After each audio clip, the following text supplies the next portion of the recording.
دوستو اگر آپ اپنے دماغ کو روشن کرنا چاہتے ہیں اور روحانیت کی دنیا میں پرواز کرنا چاہتے ہیں تو ایک ایک لفظ پر غور کیجیے گا۔ علامہ اقبال رحمۃ اللہ علیہ سے کسی نے پوچھا کہ آپ نہ ہی کسی مدرسے میں پڑھے نہ ہی درس نظامی کی، تو آپ کو علامہ کیوں کہا جاتا ہے؟ علامہ اقبال رحمۃ اللہ علیہ نے فرمایا کہ واقعی میں نے کوئی عالم فاضل کا کورس نہیں کیا،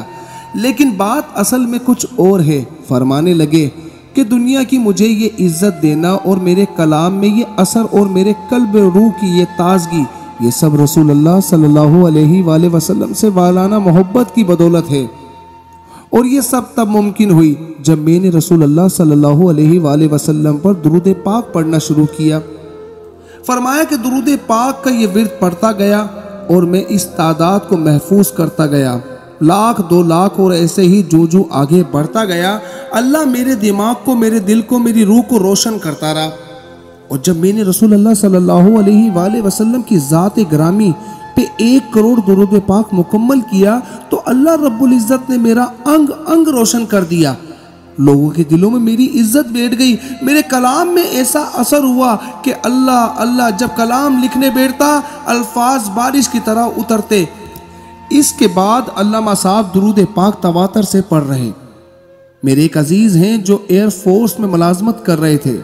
وہاں ان کی ملاقات ہوئی جن سے یہ راز کو معلوم ہوا، اور انہوں نے خود مجھے بتایا کہ میری زندگی پہلے کی بہت عجیب تھی، لیکن جب میں نے پختہ ارادہ کیا اور محبت سے درود پاک کا ورد شروع کیا، اور جب پہلی دفعہ 1 لاکھ درود پاک گن کے پورا کیا تو ایک خواب دیکھتا ہوں کہ میں کہیں مہوئے سفر ہوں اور میرے سامنے ایک نہایت غلیظ نالہ ہے، اور اس نالے کے اس پار بہت سہانی سرسبز اور جنت جیسی دنیا ہے۔ خیر میں نے جیسے تیسے کر کے بہت مشکل سے وہ نالہ پار کیا اور اس پار پہنچ گیا۔ جب میں نے پیچھے دیکھا تو وہی نالہ جس میں غلاظت تھی وہ نہایت صاف شفاف نہر میں تبدیل ہو چکا ہے، حتیٰ کہ اس بہتے پانی کے نیچے رنگ برنگ کے پتھر تک نظر آ رہے ہیں،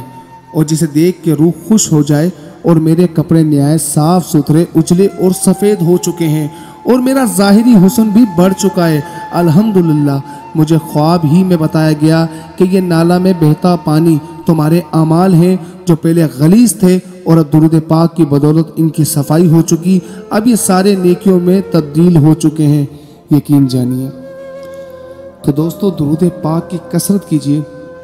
اور اللہ تبارک و تعالیٰ سے دعا ہے کہ اللہ پاک مجھے بھی درود پاک کی کثرت کرنے کی توفیق عطا فرمائے۔ آمین ثم آمین۔